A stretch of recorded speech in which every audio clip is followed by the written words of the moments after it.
right? Good. 4. Yeah. So first we're going to introduce Wanto.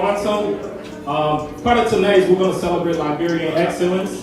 All our panelists up here and our moderator, they're all excellent Liberians, and we're going to celebrate them. And so we're going to start off with Wanto. Wanto is he's the president of postgrad at Oxford University in London. He's here today as our moderator. Wanto. And next we have Rennie Curran. Rennie Curran is a former NFL player. Plays for Tennessee Titans, Bay Buccaneers. He's also a Georgia football legend in the state of Georgia. And Bulldogs, any dogs in the house? So, and then, he's also an accomplished keynote speaker. Rennie Curran, everybody. Next, we have Harriet Koluba. I am loud. She's a fashion designer, a philanthropist. Most of her, if you've seen her brands, they've been featured in Paris Fashion Week, New York Fashion Week, Miami Fashion Week, and you name it, all the best fashion week. Yes, and she also dresses our Secretary of State or Foreign Affairs Minister. So she's Harriet Koluba. Thank you. Next year we have Woki Dawo. Woki is the head of, listen to this, the head of diversity and inclusion at the Walt Disney Company for ESPN.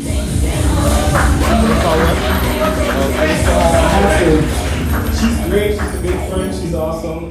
She's in, she's in the Sports Center credits, all that good stuff. Woki Dawo, everybody. And last but not least, we have Ace Lasana Harris.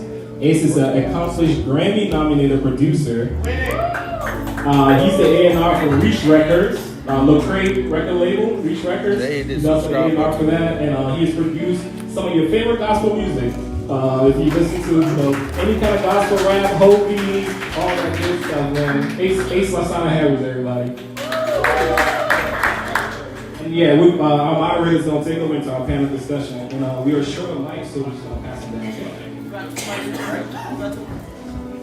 Ace is a Grammy-winning producer.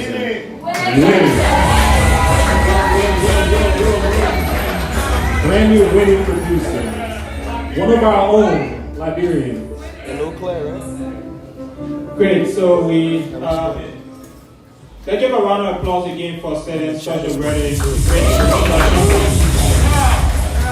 I think before we start the panel, I want to appreciate, starting a dialogue and the organizers, the chair of the Liberian Entertainment Award for putting this together. A lot of time when we come to entertainment spaces, just having critical national conversation about industry, about incredible Liberians who are doing so much, we actually miss a lot on that. And this space is actually extremely important.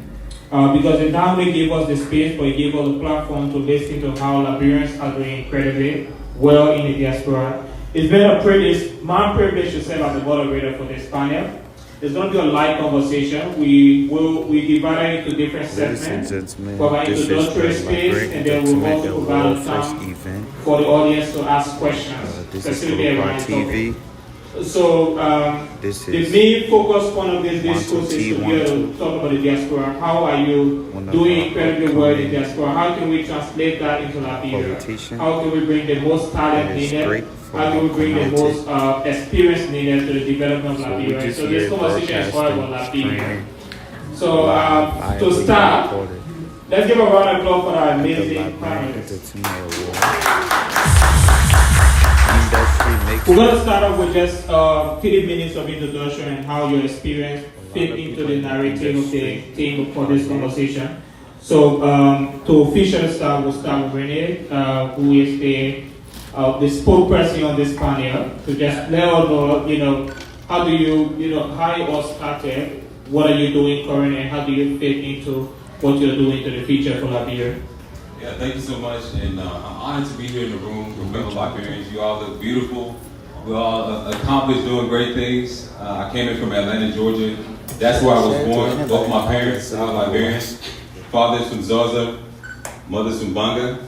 And so, you know, from the beginning of my life, it was all about being in the Liberian household. So no matter what I did, I could go high, I could go low. When I was at home, nobody knew anything about football. It was go wash the dishes. It was, you know, eating the palm butter. It was a jello fries. And, you know, and then me and Ace grew up together as well. His father started a church that was basically the hub for Liberians in Atlanta. And his father created a legacy. He didn't just create a church for a legacy. So I was able to learn about my culture through church, through family, and just our community as a whole, which was very strong in Atlanta. I started playing football, and during that time, you know, it was still in the back of my mind. No matter where I went, Liberia was in the back of my mind. I was the only person in my family who didn't get a chance to go, obviously not being born there, but I knew that eventually once I made it, that was something that I wanted to do was help build the country, because we all know the problems, the issues, we know the stereotypes, we know the things that hold us back. So in my head, when I went to the University of Georgia, I didn't just want to be a good football player, I wanted to be great. I wanted to be different. And so when I walked on that field, I told myself, I'm not just going to get here, I want to go to the NFL.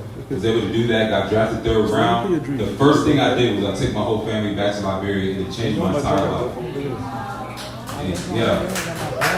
Thank you. And I'll never forget, like, you know, getting to my mother's village and just seeing the children who were playing soccer barefoot, who had no lack of opportunity. That's the thing that just kept coming in my mind. And so since that moment, you know, it just changed me. I wake up every single morning and I see their eyes. Because going there, I saw the hope that they had, knowing that I had made it. And so I told myself that everything that I do moving forward is to help build, is to help create opportunity. So that's what really drove me from football to now leadership development. I get paid to speak at companies, train their leaders. I've written books, things like that. But like I said, it's about Liberia for me. That's where everything ties in. Thank you. Hi everyone. Hope everyone is doing good. Yes, I am good. Where it all started. I was just a girl from Lofa County, 100% Lofian. But I've always come from a family that really was into the arts, farming, utilizing their hands to make an impact in our community. I had the opportunity, of course, to join my father here. And before coming to America, I used to see people sewing, and my mother with her gears on, the head tie, the matching top, everything. And all I could think about was the patterns, the little patterns. But when I came here, it grew more due to exposure and the art